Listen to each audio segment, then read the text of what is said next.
Can you talk to me about how this was found out? If you're talking about that depression is an illness. Okay. It is not just. So can you just take me to sort of history? Okay. Because I think people definitely used to be depressed earlier. Very too, true. but Very true. Very true. Obviously, may not be identified. It's Uh-huh. like probably a lot of people think Okay. they are diabetic now, but Okay. probably they've been. Yes, true, for a true. long See, time. if you want to go back to history, mental illness is pretty new. If you consider the whole medical field into account, Right. mental illness is something which is really new. Let's say if you go back in time, even physical illnesses were not considered to be illness.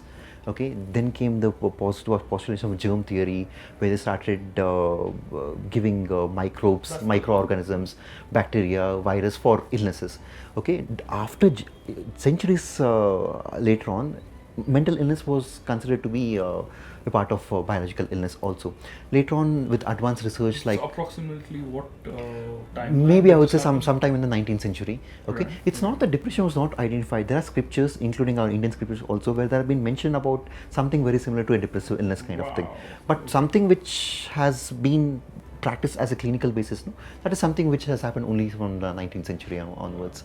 Okay, so apart from that, with the advent of investigative techniques like be it your CT scan, functional MRI imaging, PET scanning and all those things, we were able to get biological proof that okay, a depressed brain looks entirely different than that of a normal brain.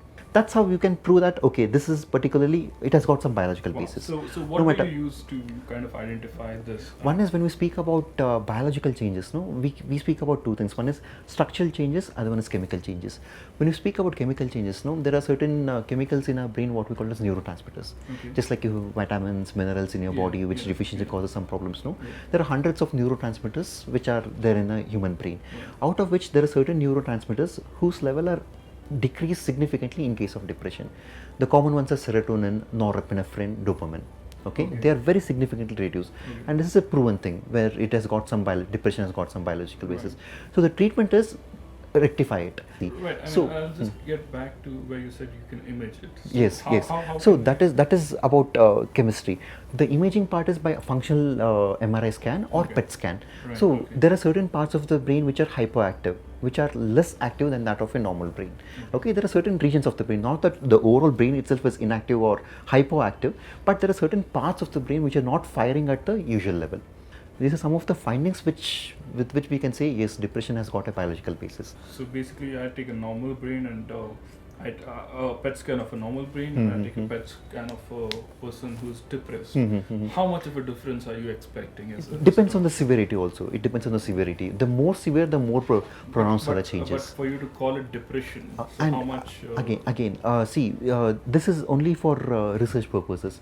For us to diagnose a case of depression or depressive disorders, we usually generally don't go on to getting imaging kind of thing. It's not required. It's not required. Okay, but since you asked about the possible changes which are there biologically in a depressed case, so I just mentioned about that. Sure. Usually in a daily clinical setting, we don't resort to either functional MRI imaging or PET scan kind of thing.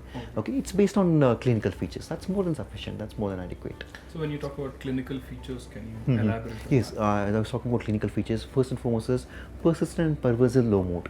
The person feels low even at his workplace, even at his home, no matter what. And loss of pleasure in previously pleasurable activities, lack of interest in almost all activities, physical energy feeling very low, getting very easily tired, easy fatigability. Along with that, the person might also have multiple physical complaints, vague headache, body ache, such kind of things associated with sleep disturbances. It could be either disturbed sleep or increased sleep, changes in appetite like loss of appetite or increased appetite, irritability, anger outburst, feeling worthless, feeling helpless, okay, feeling hopeless, having very bleak and negative views about the future, and in severe cases, suicidal ideations, and even sometimes psychotic symptoms also, like having delusions, hallucinations, can also happen in a case of depression. It's possible based on the severe. These are some of the clinical features or symptoms of depressive disorder.